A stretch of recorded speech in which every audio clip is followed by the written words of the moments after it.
first encounter really started already when we got off the bus, and I saw this university, and it was so much different than our university, the NHTV, and it's crazy when you see the difference, like how static the NHTV is and how open and all the new the Rio University. The dean and the teacher that did their little speech, that didn't talk any English, and it felt so authentic to me, because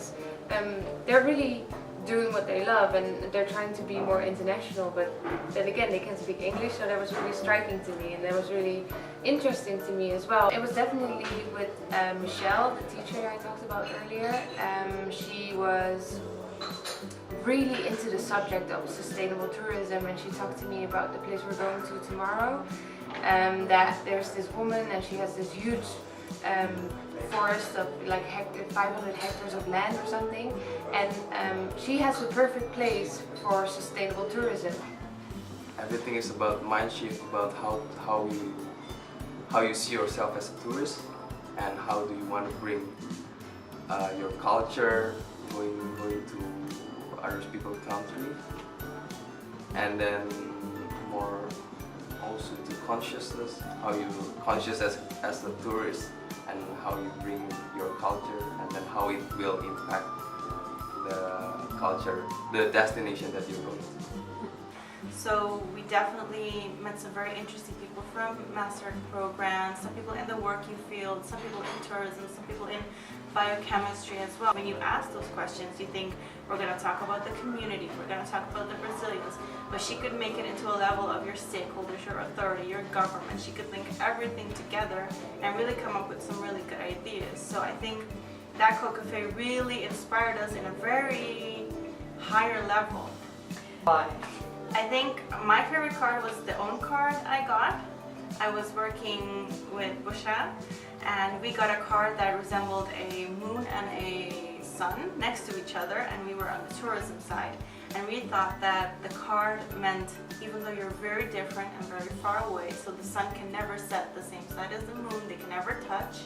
that you still can connect through technology or through tourism. So maybe in the future there could be something evolving where the sun can meet the moon and they could be together, and we thought there could be people from other countries as well, that they could meet together through tourism or through technology.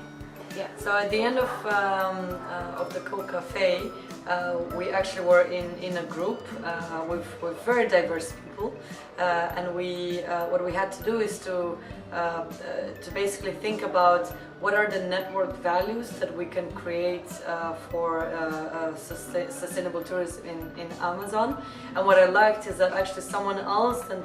someone from the students took to the role of the angel, and she's super easily integrated into our group, and then everyone contributed with some insights, you know, from actually the interviews that we held in the first half of the day, but also with personal experiences. So the example of the pink dolphins was something that kind of, you know, it's something that will stay in my memory. And then we were talking about sustainability, right?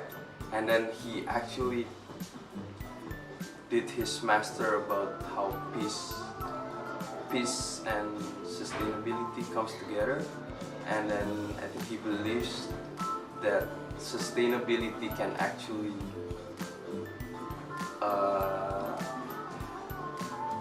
resulted in the world peace. So that's something that I haven't heard, because he's trying to explain that in tourism, as a tourist and as a local, you will try to have a dialogue, and then we will exchange culture, and then by having that, people are like believe that they need other culture to like coexist. So in the end, they say it's in abstract, it can create the world peace.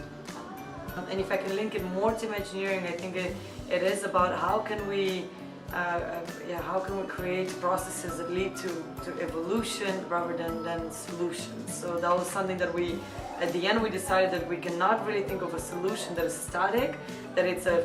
ongoing process, that you need to go back, even if you come up with a symbolic value, that you need to go back to see what is the product, what is the service, and constantly rethink if it still matches with what the symbolic value of that experience or product was.